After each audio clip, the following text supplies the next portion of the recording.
これからどうとでも立て直しが効く。まだ全然若いだろうしね。どうとでも立て直しが効くよ、この人生は。一個武器があると思ってるんだ。で、それは何かっていうと、君言ってるじゃん。褒められたかったとかさ、自己評価が低い人間になりたくなかったって。でも、君のその思いっていうのは、それがね、武器。つまり、君はね、褒めてほしい人間の気持ちが手に取るようにわかるんだよ。痛いほどわかる人間なの。ちょっと喉を潤して。梅原さんはじめまして。よろしくお願いします。長くなるため、先に質問があります。この人はね、ちょっと、送られてきた時期も良かったのかもしれないけど、特にね、文章からも切実さや、なんかいろいろ感じるところがあったから、今回これにどう答えるのかっていうところに時間を使った部分もある、正直。今回はね、問題はね。だから、最後なんで皆さん、ちょっと長くなるかもしれないですけど、はい。そのつもりで覚悟して聞いてください。梅原さんは愛憎入り混じる人がいますか？それとどのように向き合っていますか？子供の頃から母を憎んでいます。母から褒められたことはほとんどなく、自己評価が低くなった原因ではないかと感じています。一方で育ててくれた感謝もあり、複雑な感情を抱いています。私が幼い頃、ろくでもない父と離婚し、一人で私を育ててくれました。私は生まれつき病弱で、芸術関連の才能もなく、勉強で生きるしかないと言われ、育ちました。母なりに私の将来を心配したからだと思います。私はやや勉強はできましたが、勉強が嫌いでした。母はスパルタ教育で勉強させました。塾に行く金はないので、ひたすらノートに漢字の書き取りをさせられました。小学5年生の頃には中指にペンダコができていました。私の学校では勉強しかできない私はカースト下位でいじめられることも当たり前でした。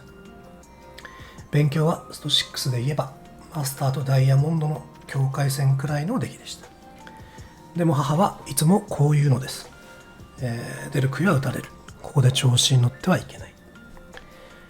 褒められたことがあったのか全く思い出せません。成績が落ちた時はそれなりに叱られました。そのうち私は母の顔色を伺いながら生活するようになりました。虐待をされたわけでもないので、相談をしようにも当時は誰に何と相談すればよいのか分かりませんでした。挫折を繰り返しながら底辺の大学へ行き、なんとか大手へ就職します。ここから逆転と思った矢先、モンスター社員のパワハラに遭います。母へ会社を辞めたいと相談しました。奨学金の返済があり、簡単に決めてはいけなかったからです。母は新卒なら3年は我慢して働けとだけ言いました。奮起したのですが、3年で私は限界になり逃げるように辞めました。3年続けたんだね。すごいね。今ある会社でアルバイトとして毎日よく営むことで精一杯の日々を過ごしています。育ってくれた恩義、嫌だったが無駄ではなかった勉強の大切さ、しかしそれと同じか上回るほどの憎悪、恨みをはっきりと自覚し始め、またそんな自分に嫌気がさしています。褒められたかった、自己評価が低い人間にはなりたくなかった、そんな筋違いの恨みを、抱く私は社会にとってもいらない人間なのではないか。だから罰が当たってパワハラにあったのではないか。そんな風に自罰的な考えが頭から離れないのです。長文失礼しました。長らく全6回の、モンドの集大成とも言えるような、モンドだと思ってます、私はこれは。で、出ました毒親って感じですよね。で、最初の質問、梅原さんは愛憎を入り混じる人がいますか？それとどうに向き合っていますか？に対しての回答をまずすると、いない。で、それは、この間のモンドで言ったけども、自分にとって害悪だと思う人間とは距離を置くっていう話をしたじゃん。だから、そこまで憎むほどのね、感情になる前に、もう距離を取っちゃうっていうのが俺のもう生き方だから、憎たらしいっていうか憎むほどの相手っていうのはいない。いるとしたら、もしそういう人間が出てくるとしたら身内以外ないんだけど、そそういう相手はいないですよっていうことがまず最初。そして、この最後の方に書いてあるそんなすれ違いの恨みを抱く私は社会にとってもいらない人間なのではないかとか、場違いだってパワハラにあったのではないかっていうことで言うと、まあこれはむしろ全く逆だなと思う。これだけの環境で育って、だってお母さんからは褒められない、学校に行きゃいじめられる、ようやく地獄から脱出化したかと思えばパワハラに遭うというめちゃくちゃ過酷な恵まれない環境の人生だったと思うから、まあそれでもやけを起こさずに生きてきたっていうので、めちゃくちゃ忍耐強い人だなと思うよ君。俺だったら発狂してる。発狂して家出とかしてるかもしれない。で、たちの悪い、ケースになると、まあ親に暴力を振るうとか、そういう子供に育ててもおかしくなかったと思うから、そうならずに来れたのは、まあ君がものすごい、忍耐力の人間なんだなと思う。だからよくやったねって感じ。ご苦労さんっていうのがこの最後の文章に対する俺のまあ感想というか、思いだね。だから今はねちょっと元気がなくなって打ちのめされちゃってっていう状態かもしれないけど、まあ誠実な人だと思うし、まあとにかく忍耐強いから、まあ、これからどうとでも立て直しが効く。まだ全然若いだろうしね、どうとでも立て直しが効くよこの人生は。だそこはね安心していい。今はすごく気持ちが沈んでる、へこんでる時期だろうけども、それはいつまでもそうではない、それはもうはっきり言えるから、そこは安心していいよというところで、まあ言ってしまえばね、あなたに対するアドバイスっていうのはここで終わりなんですよ。よくやったね、そしてこれから先あなた大丈夫ですよっていうことで終わりなんだけども、俺はねそれでもねちょっと一つねちょっと君にというか伝えたいことが一個あって、でそれはね、俺これを読んだ時にいろんな感想を持つ人がいると思う。かわいそうだなとか、なんか親ひでえなとかさ、パワハラ社員ゴミだなとか、いろんな感想を持つ人はいると思うんだけど、俺本当に一番最初にこれ読んだ時、まず最初に直感的に思ったことは何かっていうと、お母さんかわいそうだなって思ったの。それが俺の本当の偽らざる気持ちなんだ、実は。今君の側に立って話してはいるんだけども、だし君は悪くないよ。それは最初に言っとく。これから俺が何を言おうとそこは変わらないから安心してほしいんだけども、俺の第一感はね、お母さんかわいそうだなって思ったの。でね、なぜそう思ったのかっていうことをちょっと話したいんだけども、ちょっとね2つの家の話、一つはうちの話ね、毎度だけどやっぱりこれは俺の実際に体験したことだから、やっぱり例えで用いるのにすごく便利だから一つはうちの話で、もう一つはね俺の友達の話をしようと思うんだけど、で最初にね、じゃあ友達の話をすると、小学校5年生の時に同じクラスになったやつがいて、でそいつはね、漫画に出てきた品川、本当の名前は違うんだけどそういうモデルになった人間っていうのがいて、小学校5年生の時に同じクラスになったのでね、どんなやつかっていうと、ものすげえ貧乏、ボンボロのアパートに住んでて、で家に風呂がないからアパートの下に置いてあるドラム缶にお湯入れて風呂に入るわけ。外だよ、外で風呂入ってんので、親父と2人暮らしで、でその親父っつうのは絵に描いたようなクズ、フィリピンパブにはまって家に帰ってこないだけならまだしも、帰ってくりゃ殴る蹴るは当たり前で、おまけに、子供の食費とかを置いていかないもんだから、そいつは上をしのぐために近所のスーパー行って、米を万引きしてきた。で米さえあればしばらく食うのに困んねえからとか言ってさ、俺に話してんのよ。あ、そうなんだとか言って、もうよくバレねえな、あんなでけえもん万引きしてとか言って俺も話してたけど、なんかね資格があるんだとか言ってたよ。でとにかくそうやって上をしのいでた。でね、お母さんが、まあ離婚したお母さんがいて、でお母さんはすごい優しいお母さんで、その品川もね、まあ、ここでは品川ってことにするよ。品川もお母さんのことが大好きで、離婚したんだけどね、同じ足立区には住んでたみたいなんだ。で、よく会いに行っててさ、昨日お母さんに会いに行ったんだ、みたいな話をして、ああ、そうなんだ、とか言って。で、ところが、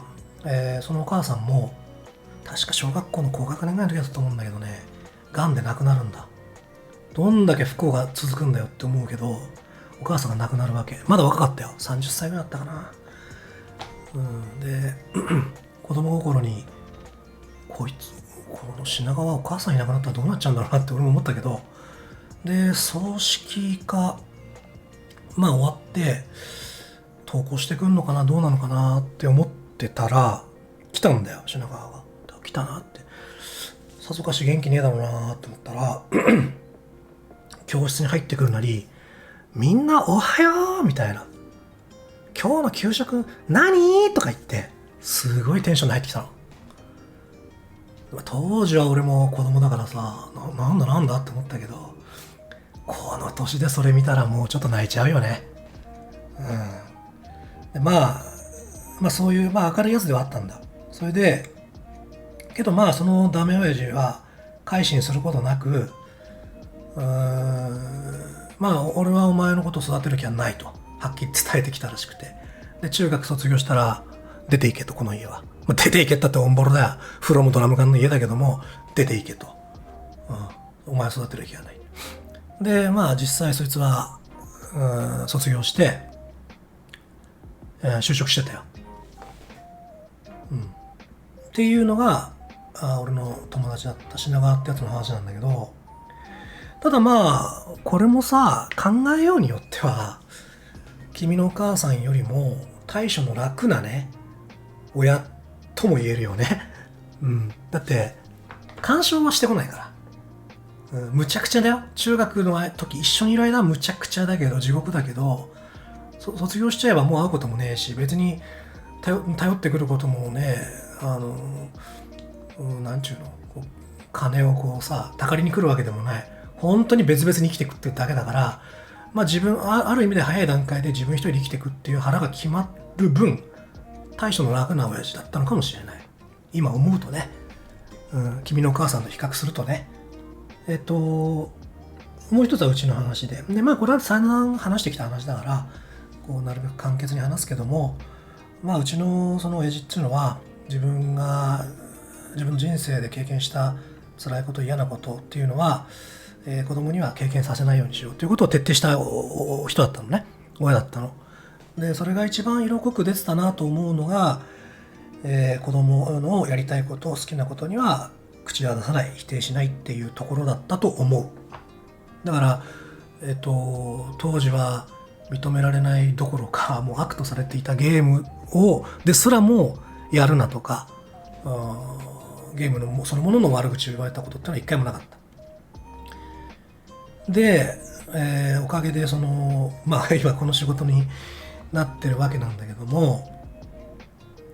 ある時ね、うちの親父にインタビューの話があったらしいんだ。いつ頃かちょっと俺もはっきりは覚えてないんだけど、まあ多分一冊目の本を出してちょこっと話題になったあたりじゃないかなと思うんだけど、まあだから結構前の話だよね。で、その時に、そういう話があったと。で、どうしたの？じゃあ断ったっていうわけよ。ね。断ったと。どっかのメディアの取材だったのに断ったって。で、なんでって言ったら、まあ、細かい内容は俺もはっきりは覚えてないんだけども、まあ、要約するとね、ニュアンスで言うと、いや、それはもう自分も人生1回目なんだと。いや、まあ誰もがそうなんだけどね。誰もが、もうヤクザも政治家もお釈迦様でも人生1回なんだと。初心者なんだと。子育ても初心者なんだと。自分もそういう中で、まあ、こう、試行錯誤して迷いながらもやってきて、どうにかこうにかやってきたことだから、人に語れるようなことなんかねえんだっていうふうに言ってた。で、まあ、これはね、かっこつけてる部分もあると思うし、まあ、照れもあるとは思う、正直ね。本当はちょっと言いてえなっていうところもあると思うんだけど、でも、まあ、本音だと思う。っていうのは、うちの両親が2人っきりの時にね、うちの父親がその母親にしみじみと大悟の育て方間違えたかなって言ったんだって、漏らしたんだって。そういうこと言うような人じゃないんだよ。前向きだし精神も非常に強い人間なんだけども、それでも絞り出すように大悟の育て方間違えたかなっていう弱音が出てきたことがあったみたい。確かにその時の俺っていうのはもうズタボロ、人生ズタボロで、みんなが想像してる以上にきつかったよ。俺の人生は。自分もそうだったし、傍から見てても結構厳しいものがあったと思う。で、当の本人の俺も、一番きついなと思ってた時期はね、まあこんだけ好き勝手生かしてもらって生きてきたにもかかわらず、こんなことになるなんて思わなかったと。で、こんなことになるんだったら、なんでね、もっとね、口うるさくてもいいから学校の勉強やれって言わなかったんだよって。一瞬だけどね、それまで親をね、こう親のせいにし、自分の人生を親のせいにしたことって一回もなかったけど、そんな俺でも一瞬、なんで勉強しろって言ってくんなかったんだよっていうね、まあそれも弱音っちゃ弱音だよね。それをね、まあ相手には言わないよ、親には言わないけども、内心思ったことがあった。だけど人生ってのは面白いもんで、そういった親にとっては間違えたかなと思っていた教育、俺からしてもなんか自分でやってきたことって全部無駄だったのかなって思ったことが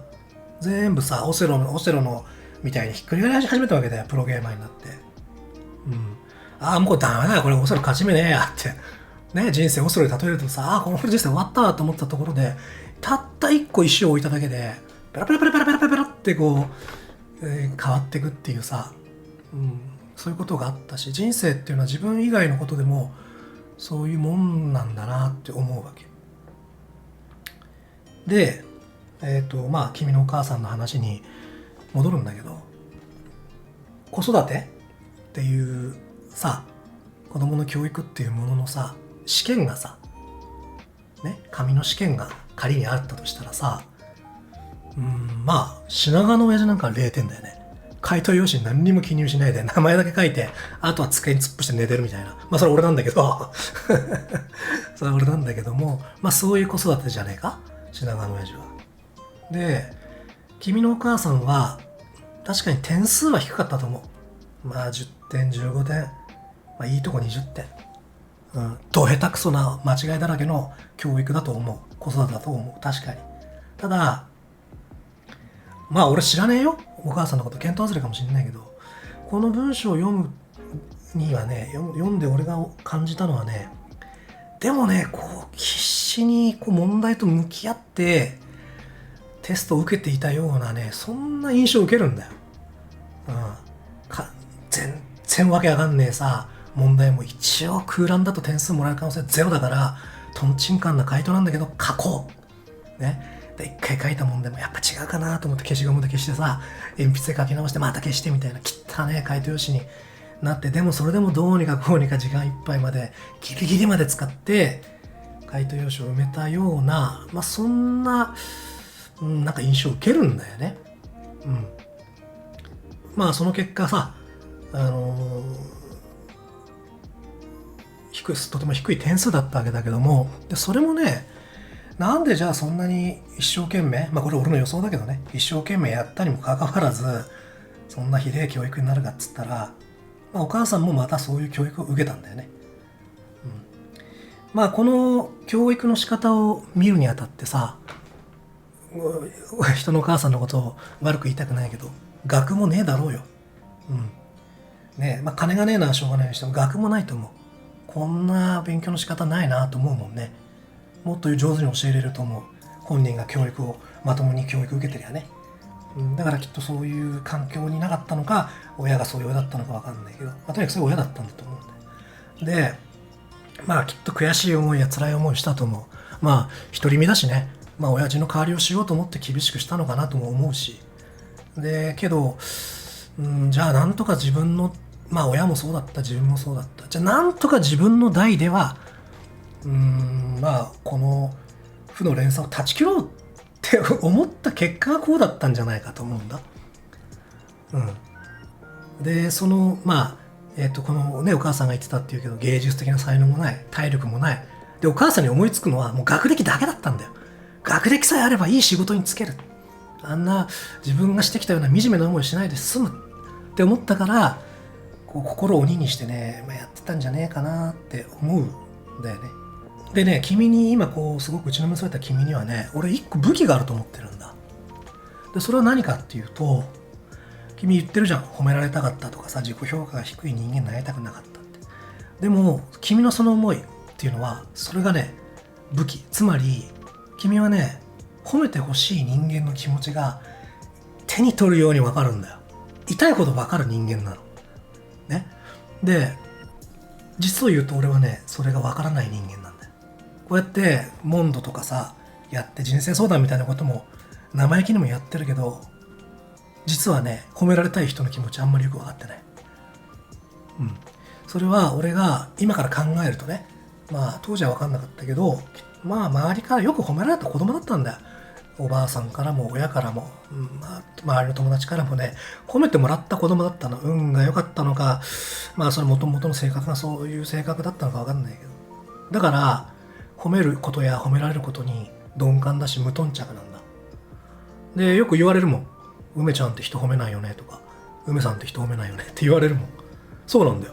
なんでって、褒めるって何か意味あんのみたいな。実はそう思ってんの。